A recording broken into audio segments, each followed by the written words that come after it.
Y queremos, pues, en esta mañana abordar un poco, como decía Nelson, de esa incidencia, ese impacto de la reforma en, en la iglesia, en especial en Colombia, ¿no? Me voy a centrar allí.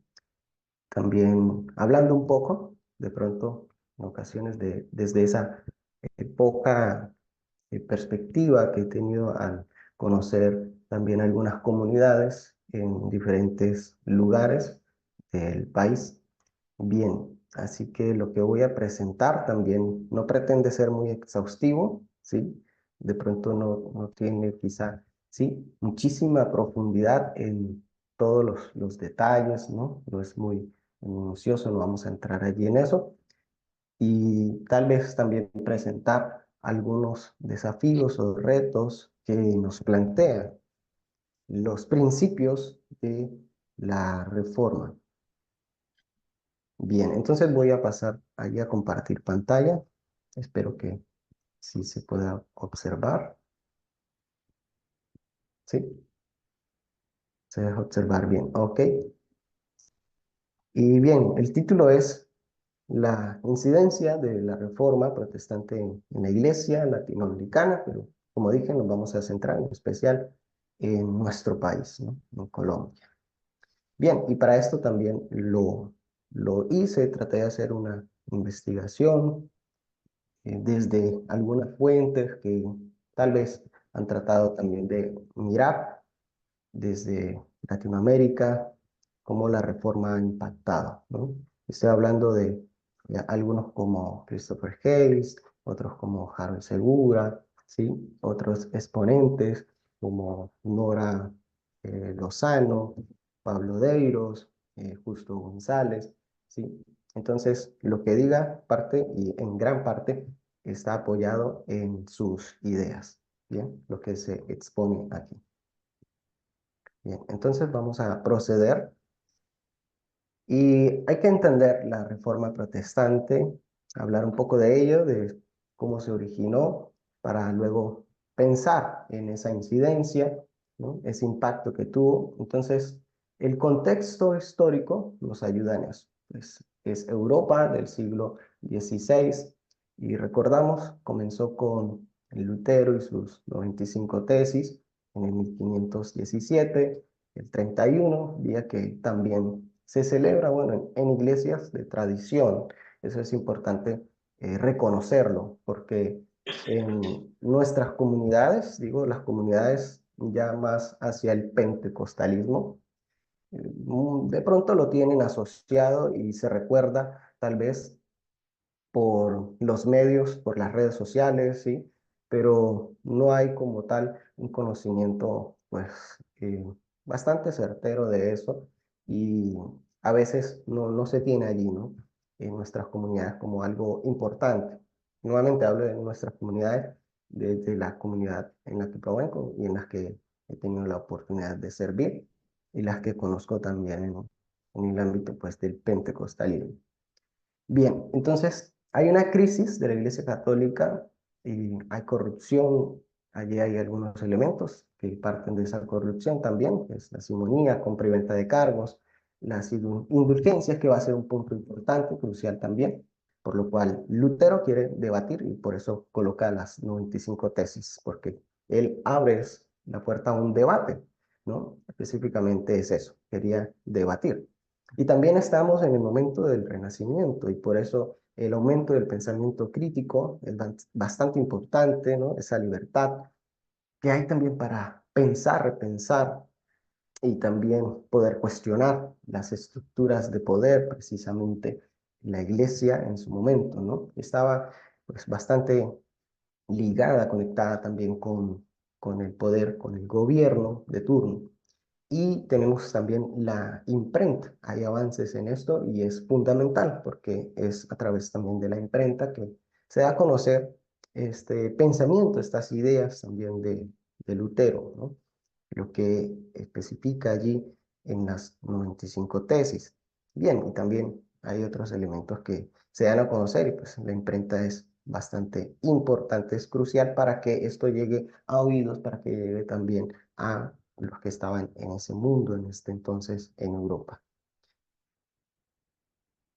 Así que esos elementos son importantes porque es otra vez allí en ese contexto histórico y también parte de lo teológico en el que se mueve Lutero.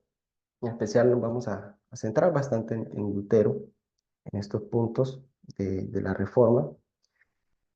Y es en ese instante en el que también, a través de su acercamiento a las Escrituras, él tiene ese punto de quiebre, por decirlo así, ¿no? Y es en ese momento donde se puede cuestionar, donde se puede tal vez allí abrir el debate, ¿no? Que haya también otras ideas, otras perspectivas para formar y tal vez reorientar tal vez la fe, es que Lutero entra en escena. Y hay unos puntos centrales de la reforma, de lo que Lutero, ¿no?, nos expone también. Y es que estos principios transforman la relación entre la iglesia y los creyentes, ¿sí? No solo es una transformación para la estructura, por decirlo así, es para todos los que conforman esta estructura.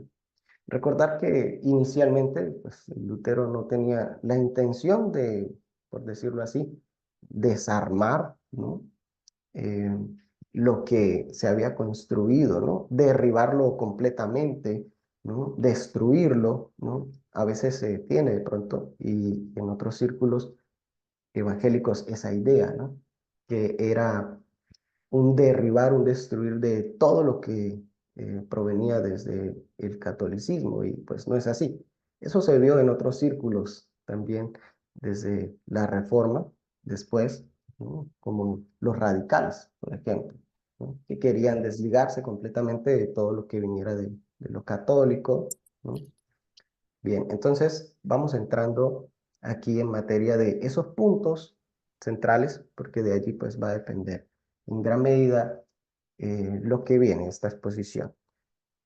Y esos puntos se conocen bastante por las iglesias de tradición: la sola escritura, la sola fide, la sola gracia, la otra sola que es solo Christus y soli Deo Gloria. Y digo nuevamente, se conoce por las iglesias de tradición, ¿sí? Y la sola escritura, pues, como su nombre lo indica, solo mediante la escritura, solo por la escritura, sola fe, solo por la fide, es solo por la fe Dios salva, y de allí se desprende que es solo por gracia y solo Cristo.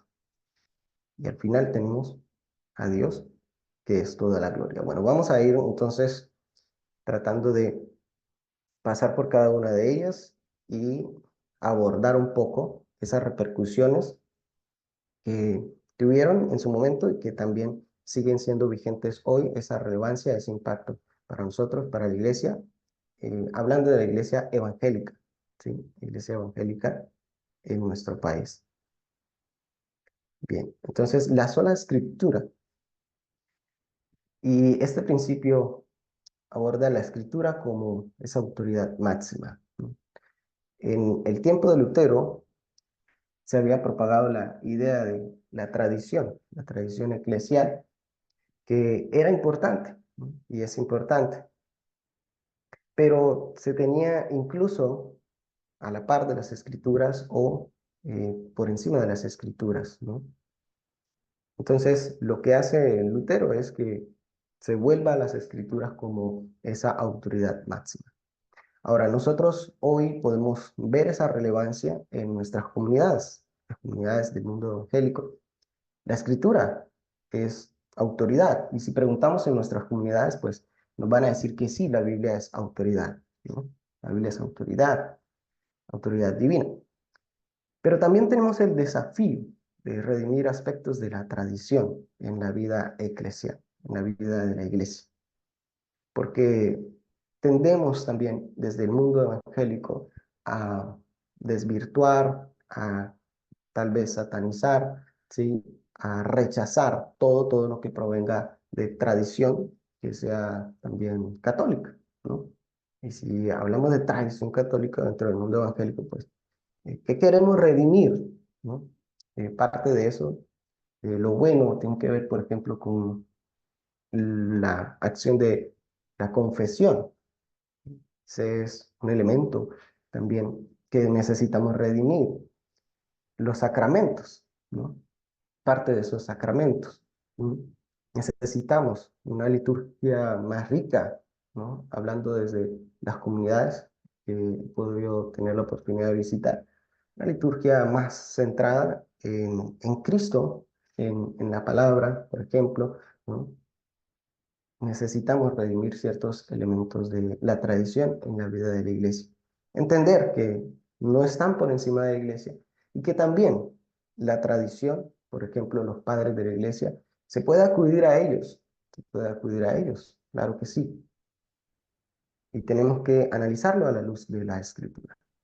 Por otro lado, entender que debe haber un amor en medio de las disputas doctrinales. Parte de lo que trajo el volver a la escritura, el tener la escritura, en que todos pudieran leer la escritura, es que luego comenzó cada quien pues a tener sus interpretaciones y cada uno de nosotros lo hace, ¿cierto?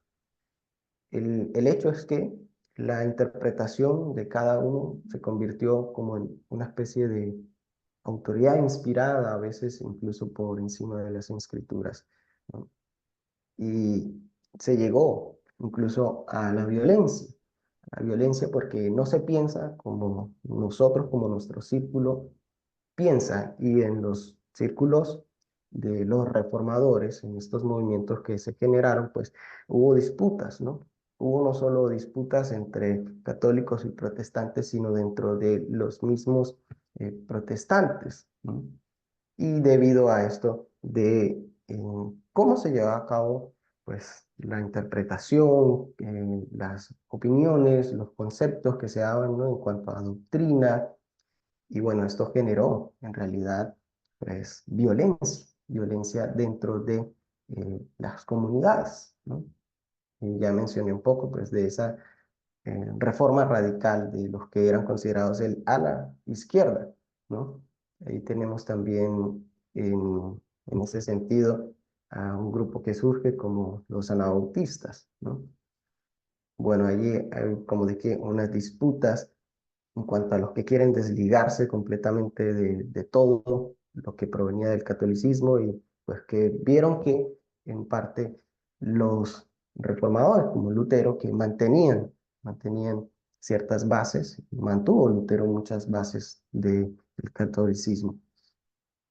Entonces allí se comienza a ver esas contiendas y se produce violencia, ¿no?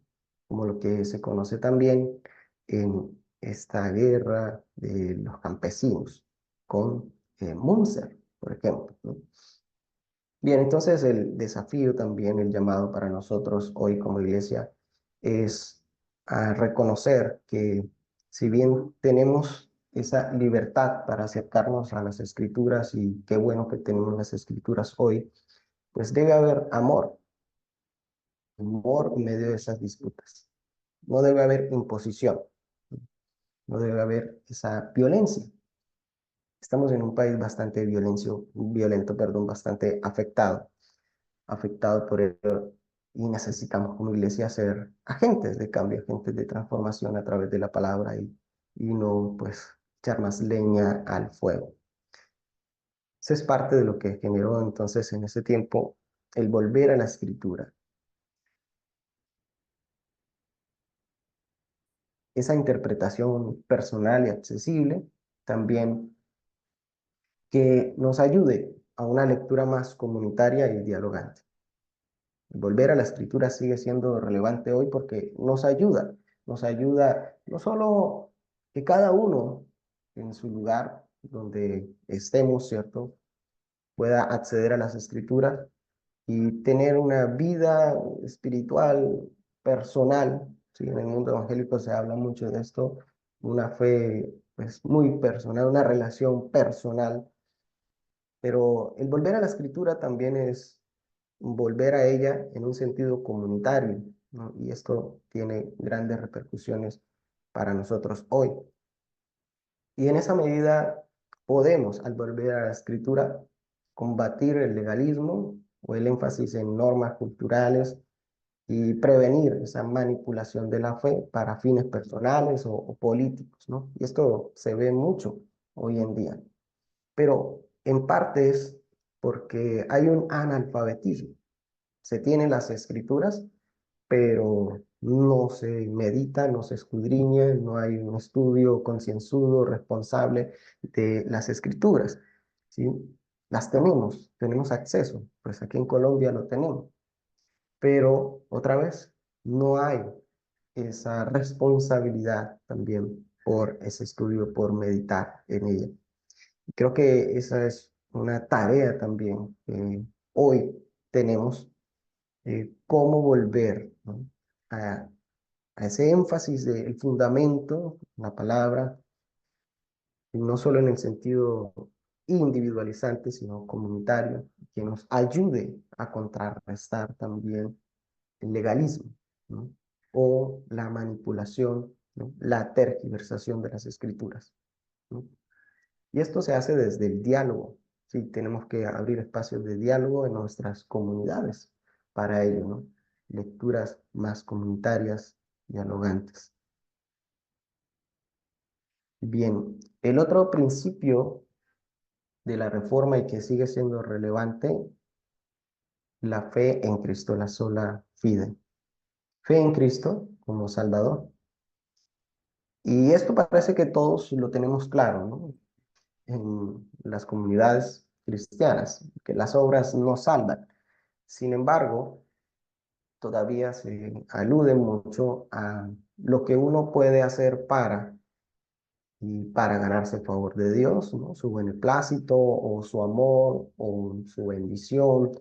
Bueno, entonces, en la sola fe, como Lutero encontró en Romanos 1:17, en la justicia que proviene de Dios, es en esa justificación por la fe que nosotros encontramos también cómo el Señor obra esa salvación. De hecho, así dice Romanos, en el Evangelio se revela la justicia que proviene de Dios, la cual es por fe de principio a fin, tal como está escrito. El justo vivirá por la fe. Y este fue digamos, la llave, ¿no? Hermenéutica, por decirlo así, para eh, Lutero en su momento, ¿no? En esa crisis existencial, ¿no? Un tanto teológica, que Lutero veía un Dios bastante castigador, vengativo, ¿no? Que en todo momento está allí, pues, esperando como la falla para eh, traer su justicia bastante severa. Entonces, hay cierto temor, ¿no? Y Lutero, al llegar a Romanos, que es como ese punto clave para su momento, su vida también, y esta reforma, pues entiende que es a través de la justicia, pero no una justicia así como la tenía en mente, ¿no? Y hoy hablando de justicia, pues uno, si pregunta otra vez, si preguntamos en nuestras comunidades, pues a lo mejor en lo que vemos en nuestra realidad también queremos esa justicia bastante punitiva, ¿no? En lugar de una justicia más restaurativa. Y Lutero, pues, tenía todo ese entramado, ¿no? Allí en ese momento y por eso hace catarsis, Romanos 1:17. El que ha sido justificado tendrá vida. Y esta es la cita que tenemos de Romanos con Habacuc 2. Y hay algo más para también ver esta forma esta interpretación. Y es que se trata de la fidelidad de Cristo. Allí, si notamos anteriormente, nos dice que es por fe de principio a fin. Pero se trata de la fe de Cristo. Se trata de la fidelidad, ¿sí? Fe, fidelidad del Señor. Y allí tenemos entonces cuál es nuestro lugar en Cristo. ¿Quiénes somos nosotros en Cristo?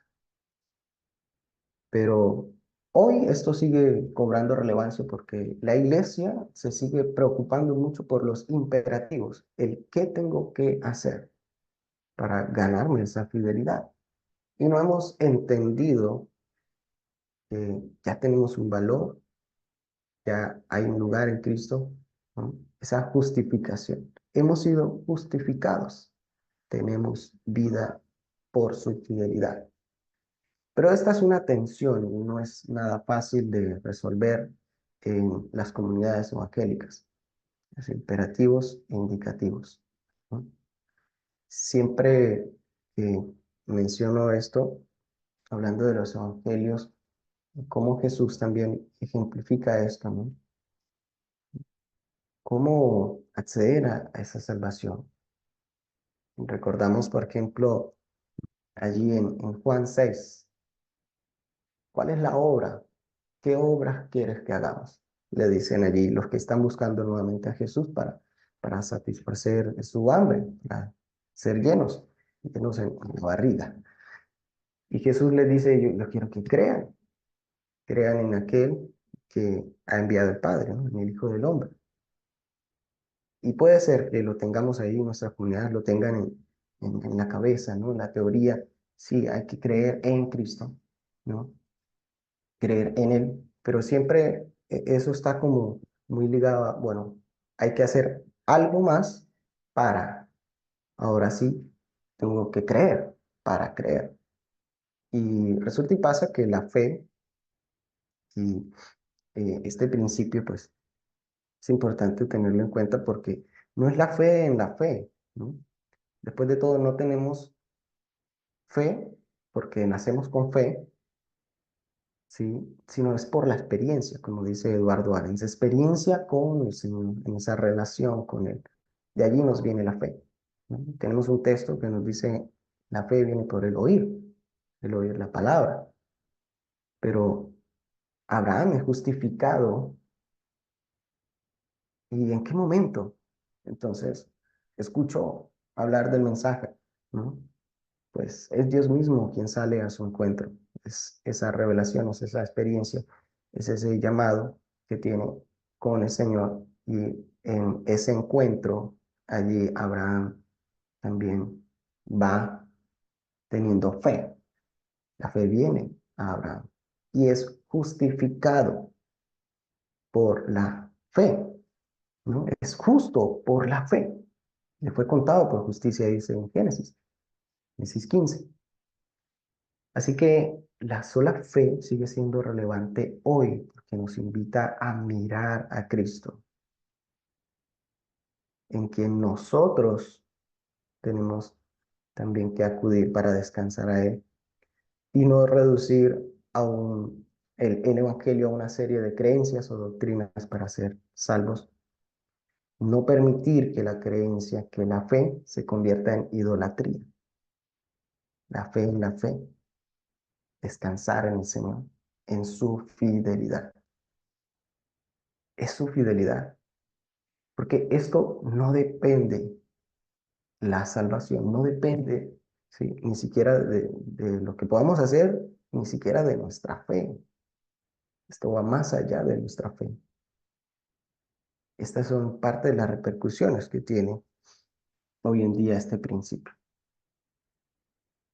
Creemos en Él, creemos en Cristo, descansamos en Él, en su fidelidad, en su sacrificio, en la salvación que Él efectúa. Por eso pasemos entonces a esto. La sola fe sigue siendo relevante hoy en la iglesia porque la salvación por fe nos reorienta hacia la dependencia completa en Dios. Evita que la fe sea instrumentalizada para obtener beneficios terrenales, ¿no? Ya hemos hablado un poco de eso. La manipulación, el abuso que puede haber también en las comunidades, ¿no? Entonces, entender que la dependencia completa de Dios nos ayudará a evitar que la fe sea instrumentalizada.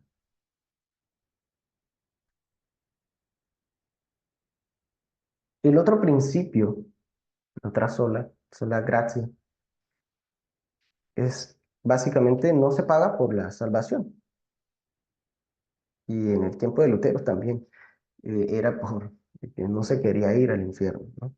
Y el infierno es bien, el lugar donde, bueno, Dios te castiga y te manda a la paila. Bueno, parte de lo que se hacía en ese tiempo precisamente era el hecho de pagar, comercializar, ¿no? A través de la fe para llegar a ese estado, al reino de los cielos, a la salvación. Y Lutero entiende que somos salvos por la gracia de Dios. No se paga, no hay nada que podamos hacer. Pero esto es relevante porque viene de esa conmovisión de entender quién es el Señor. ¿Quién es el Señor? Para Lutero otra vez era un Dios que es muy justiciero, castigador, que aún siendo bautizados tenían que seguir haciendo obras para ganarse esa purificación y luego pues estar allí con el Señor. Y el Señor efectúa su gracia sin medida, es incondicional. Y aunque también vemos que es incondicional, hay una cooperación nuestra, hay una respuesta a la gracia, corresponder a ese amor. Eso es parte de lo que el Señor desea. Pero es una vez entendido que es Él el que efectúa eso en nosotros. La salvación es algo que ocurrió, como sigue ocurriendo y será completada en la parucía cuando Él venga, nos corresponde caminar con Él, caminar correspondiendo a esa gracia. Entonces, la sola gracia hoy también nos ayuda a ver que es más que el perdón de pecados. Y esto tiene relevancia para nosotros, para la iglesia, hoy, en Colombia, en Latinoamérica. Porque la gracia es responsable, la gracia de Dios es responsable de nuestra existencia, del llamado, del deseo de arrepentirnos, del perdón. Y además, esta gracia es tan grande que Dios transforma nuestras voluntades y así nos lleva seguramente a esa glorificación final. La gracia de Dios nos lleva a la justificación, santificación y realización de las buenas obras, ¿no? Las obras se desprenden de allí. Entender que somos justificados, que el Señor está haciendo también esa obra de santificarnos. Así que correspondemos a esa obra del Señor.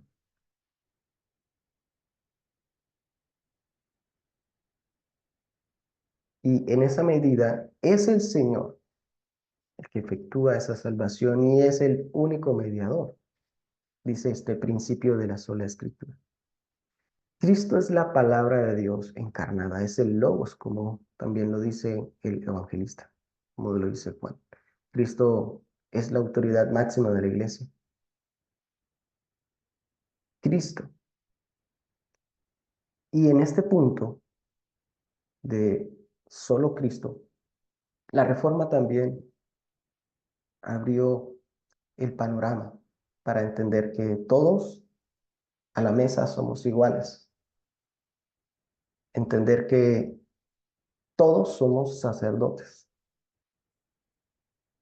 Entender que todos tenemos acceso a la escritura, todos tenemos esa libertad, todos nos ministramos mutuamente como cuerpo de Cristo. Esto también desjerarquizó, es una ruptura del poder. Sigue siendo relevante para nosotros. Y es una invitación para la iglesia, para que ninguna autoridad, hablando de una persona, ninguna autoridad se apropie de la verdad, de la voz, solo Cristo Jesús.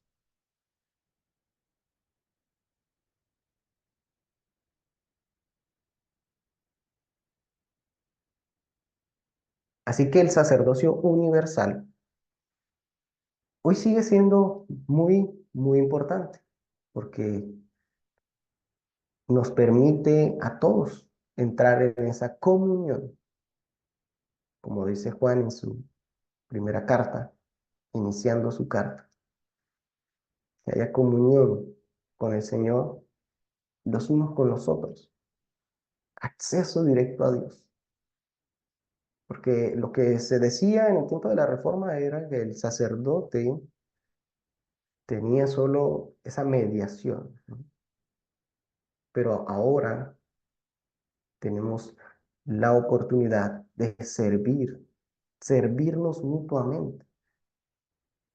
Y es el Señor quien nos ha dado también esa capacidad. Vivir como sacerdotes en esta vida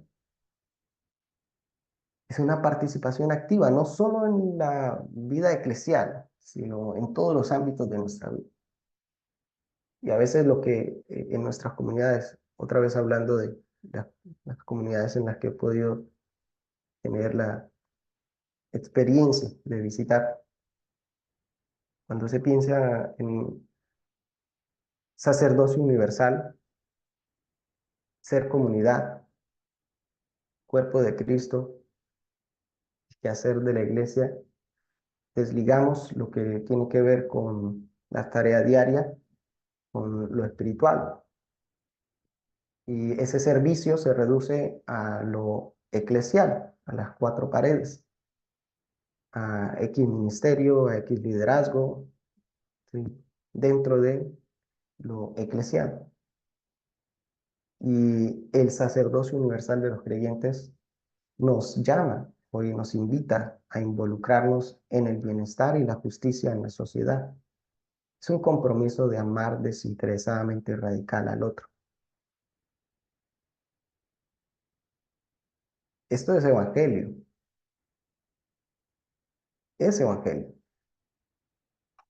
pero como dije, se tiene en muchas ocasiones esa idea de un evangelio dividido, un evangelio dicotómico, donde mi participación es solamente, exclusivamente para asuntos eclesiales, donde mi servicio, donde servir, donde esa diaconía se hace solamente en la comunidad eclesial, con mis hermanos, ¿no?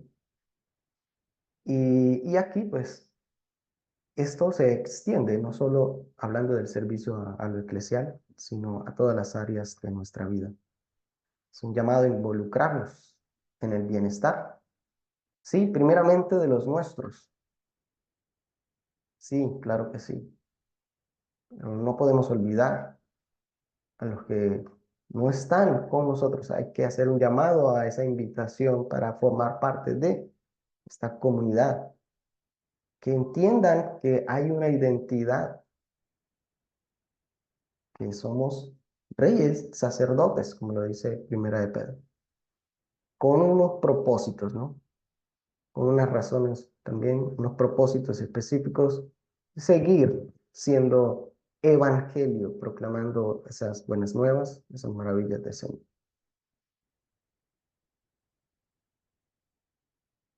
De manera que sigue siendo relevante este tema del sacerdocio y va muy ligado a la gloria. Y esta es otra de las solas, sola gloria. La iglesia olvidó la humildad, la sencillez, y esto se puede observar también, ¿no? Y no solo hablando de las mega iglesias, por ejemplo, ¿no? También tenemos pequeñas comunidades donde hay mucha ostentación, donde hay mucho lujo, ¿no? La pompa, donde vemos también ese poder de ciertas personas, ¿no? Y la glorificación, la vanagloria. Pues, roba la gloria del Señor. Toda gloria es de Él. El reino de Dios, en el reino, el que tiene poder es el que sirve. Y este es un llamado a no idolatrar a los líderes, es un llamado a entender que es desde el servicio los unos a los otros, que es también desde la perspectiva del reino, es desde la humildad, desde la sencillez, que en todo lo que hacemos, la gloria es para el Señor. Cobra mucha relevancia porque a veces nos olvidamos de este principio fundamental y no somos conscientes muchas veces en nuestras comunidades que le estamos robando la gloria al Señor. Queremos y ambicionamos poder a veces con nuestros títulos y de pronto, ¿no? Los logros, ¿no? Lo que queremos realizar, a donde queremos llegar, de pronto como iglesia, como organización, como comunidad, y se nos olvida tal vez el propósito fundamental, ¿no? Del reino de Cristo Jesús. Bien. Así que estos principios fundamentales de la sola escritura, sola fe, sola gracia, solo Christus, soli Deo gloria, siguen siendo centrales y relevantes para nosotros, porque nos animan a volver a la escritura, no solo pues, de manera personal, a estudiar responsablemente, sino de manera colectiva, comunitaria, a entrar en ese diálogo, en esa reflexión, a reconocer también diferentes puntos, perspectivas de vista, a entablar esos vínculos incluso con otros que no piensan como nosotros, pero que también en su forma, en su vivencia de la fe, también son cristianos. Entender que la fe en sí misma no nos salva, es la fe en Cristo Jesús. Esa preposición es bastante importante. Entender que no hay nada que podamos hacer para comprar la gracia. Y desde allí entender que también el Evangelio no es un boleto al cielo, no es que con nuestro servicio, que con nuestras disciplinas espirituales nos ganamos el favor, nos ganamos la bendición. No, es solo el mérito de Cristo. Entender que es por su gracia nos ayudará también a no desviarnos, a no tergiversar la palabra, a no querer comprar esa salvación. Cristo es el único mediador. Cristo es quien debe predominar en todo, debe ser el eje central, la persona a quien imitamos, en quien nos vamos transformando. Solo Cristo. Y solo Cristo nos lleva también a ver la dignidad del otro, la humanidad, a entender que somos iguales, somos pecadores justificados, que nos necesitamos y nos ministramos, que a la mesa nos necesitamos, que es lo que hacemos para su gloria.